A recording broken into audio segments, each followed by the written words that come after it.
દહેગામની વાત કરીએ તો દહેગામ લઠ્ઠાકાંડ પર વિધાનસભા કોંગ્રેસ પક્ષના નેતા અમિત ચાવડાની પ્રતિક્રિયા સામે આવી છે। આ લઠ્ઠાકાંડ સરકારની હપ્તાખોરીને કારણે થયેલી હત્યા છે। તેમણે વધુમાં જણાવ્યું છે કે પહેલા બોટાદમાં લઠ્ઠાકાંડ થયો, એમાં 45 કરતાં પણ વધુના મોત થયા। તે બાદ નડિયાદ સિરપકાંડમાં 5 થી વધુના મોત નીપજ્યા છે।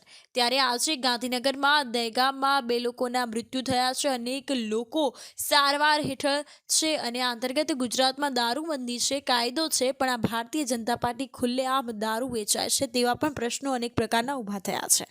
ભારતીય જનતા પાર્ટીના શાસનમાં હપ્તાખોરીના કારણે એક પછી એક લઠ્ઠાકાંડો બની રહ્યા છે, લોકોના જીવ જઈ રહ્યા છે અને આ કોઈ ગુનાહિત બેદરકારી નથી, પણ એક હપ્તાખોરીને કારણે થયેલી હત્યાઓ સમાના બનાવો છે। પહેલા બોટાદમાં લઠ્ઠાકાંડ થયો, 45 કરતાં વધારે લોકોના મોત થયા। નડિયાદમાં સિરપ રૂપે લઠ્ઠાકાંડ થયો, 5 લોકોના મૃત્યુ થયા અને આજે ગાંધીનગર જિલ્લાના દહેગામ તાલુકાના લિહોડા પંથકમાં લઠ્ઠાકાંડ થયો, 2 લોકોના મૃત્યુ થયા અને હજુ અનેક લોકો ગંભીર રીતે સારવાર લઈ રહ્યા છે। આ એક પછી એક બનાવો જે બહાર આવી રહ્યા છે એનાથી એટલું સ્પષ્ટ છે કે ગુજરાતમાં દારૂબંધી છે, કાયદો છે, પણ આ ભારતીય જનતા પાર્ટીની સરકારમાં નીચેથી ઉપર સુધી જે હપ્તા પહોંચે છે એના કારણે ખુલ્લેઆમ દારૂ વેચાય, ખુલ્લેઆમ ડ્રગ્સ વેચાય અને આખું ગુજરાત જાણે પંજાબની જેમ ઉડતા ગુજરાત બનવા તરફ આગળ વધી રહ્યું હોય અને એનો શ્રેય લેતી હોય આ સરકાર, એવી સ્થિતિનું નિર્માણ થયું છે।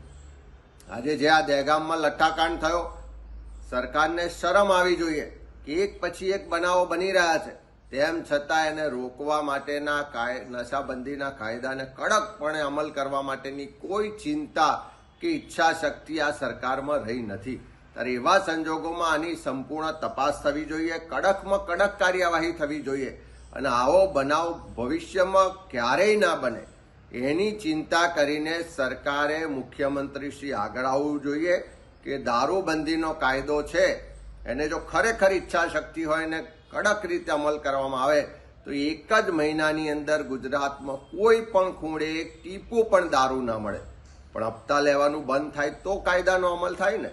ત્યારે સરકાર હપ્તાખોરીમાંથી બહાર નીકળે અને દારૂબંધીના કાયદાનો કડક અમલ કરાવે, એ આખા ગુજરાતના લોકોની આક્રોશ સાથે આજે માગણી છે।